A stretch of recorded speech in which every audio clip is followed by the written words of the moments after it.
Welcome back to the Beenham Bracket Factory and to episode 3 of the Wragg suspension video.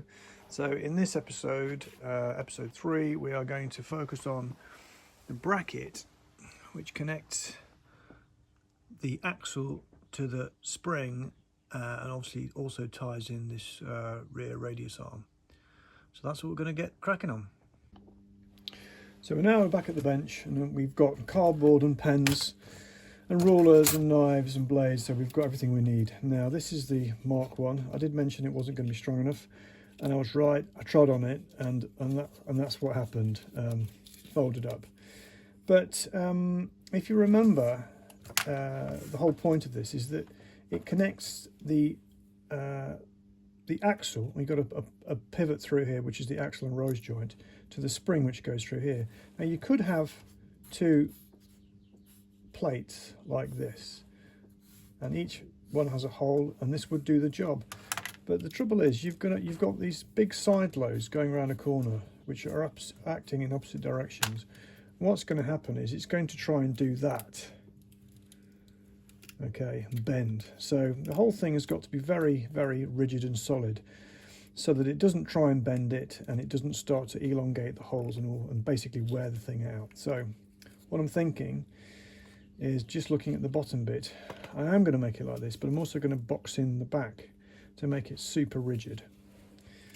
So this is a cardboard template for the bottom piece which goes on the spring, and these are the two brass, are they brass? I think they're brass bushes which go in the bottom of the spring, and these will fit in here, and the pin will go through like that, so that sits in the spring, goes up and down. And obviously coming out the top of here, you'll have two more plates that stick up, and these plates will have holes in, and that's where the rose joint will go, and the whole thing will slot up into the axle. And the whole lot, I mean, you could machine it out one massive lump of metal, but I don't have a massive lump of metal, and I don't have a milling machine, so I'm going to make it, fabricate it, using this 5mm plate. Got quite a lot of this stuff, so the plan is to cut out some pieces. I'm not going to make it out of aluminium. I'll have to make a prototype. I'm not going to bother. I'm just going to go for it and make one and see if it works. So I'm going to cut out these 4 pieces, tack them together, offer them up, and if they fit, then do some much more serious welding on them to make sure the whole thing is completely solid. So next step is to cut out a few bits and tack it together. Let's see how we get on. Right, so after a bit of cutting and filing and fettling, I've made this, and this is a metal version of this, and it's the bottom piece, and this bit is going to be welded onto the top like that. Now that spacer there is exactly the right width. I want the width of this is actually 45mm. And I've put that in there because when you start welding things together, it all wants to distort and twist. So I've got a bit of M10 stud in there, and I've tightened these up, 17mm spanner on there. And I'm going to stick that on there, and I'm going to just tack it all together first, just to make sure that it actually fits. It needs to fit over these two, which are going to be on the end of the spring. So if I tack this together and it all fits nicely, then it means I can then think about welding a back piece on, which gives it its sort of square rigidity, and then I can then think about welding on the bits that go up here for the top piece. So yeah, let's tack weld it together and see if it fits around the spring.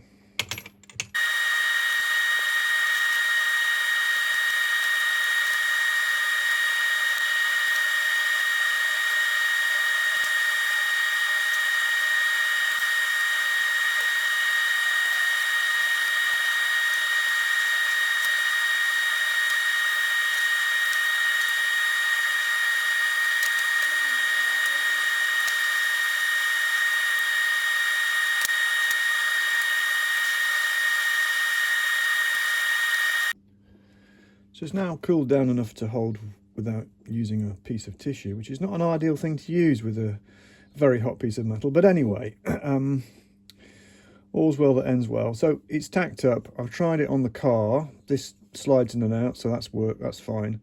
I've tried it on the rear spring shackle and it's okay. So on the strength of that, when I say okay, it fits. I'm going to now weld this piece on the back of here like that, and that'll make the whole thing significantly stronger. But once I've done that, what I will have to do is that the penetration on this weld is not very high at all. So I'm basically going to, when this is on, I'm going to grind that out and weld into a big V notch and weld in there, so the whole thing will be absolutely bomb proof by the time I've done that. And when I've done that, then I can start thinking about the top bit. So let's get welding. Next bit of welding done. So I welded this back plate on here. At one stage I was slightly concerned that these might be a bit too flimsy, but now they're starting to feel really quite bomb proof and agricultural, but better to be over engineered than under engineered. And I can still put weld in fillets in there and in there and in there and in there, and I've still not ground out these ones to weld in the V. So I think these are going to be strong enough. Yeah, pretty sure they are going to be strong enough. So now these two holes are still 10mm, and of course the pin is 1/2 inch. So but what I do know is that on this side, which is close to the wheel, I don't have enough space on the outside to have a nut on the outside edge. So the pin is going to have to go through and finish there like that. Now there like that. Now at the moment I haven't quite decided whether I'm going to make this end bit threaded, so I thread a bolt through and it's threaded into there, or I have a pin that's held in from this side, a bit like the original one.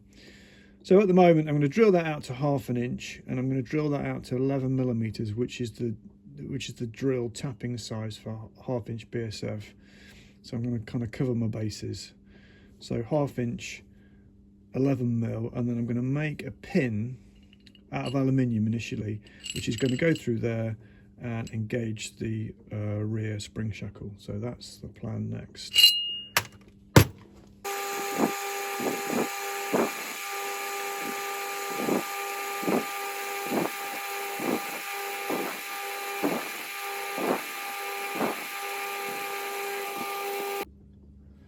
So the holes are now drilled, and the pin has been made out of aluminium.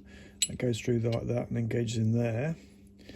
So get it out. These are a nice sliding fit on there. It doesn't actually matter that it's a nice sliding fit because this is only temporary. So these obviously go in here like this, and it slides through like that. Now, time to put it on the car. I'm still wondering how I'm going to fix this. I could have a boss sticking out of here and a hole through with a split pin that goes through. That would be quite a simple way of doing things, but I haven't decided. The jury's out still. So right, stick it on the car and then trying to work out how the top bit's going to work. So this is what the bracket looks like in situ, and it works quite nicely. Unfortunately, the brass bushes which fit into the spring, which are a very sort of wobbly fit, so I'm going to make some more of those, get some brass bar. And then what sits on top of there is going to be this. So I've made a little cardboard mock-up, and that will sit on top of the bracket. It won't have this bottom connected bit, it'll just have two side bits. I'm going to cut out two uprights and weld them to the top of that bracket. So, and I've also left some space on the back here, this little upstand area just here, so I can weld a plate across the back to make this bit kind of super rigid.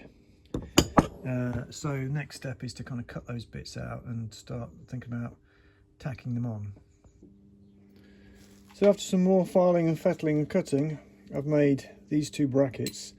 These brackets are going to be welded on top of here, and these spaces in here, I'm actually going to weld these to the insides of the brackets first, and I'm going to clamp the whole lot together and weld it on the top such that this spherical joint just slides in there nicely. That's the plan anyway.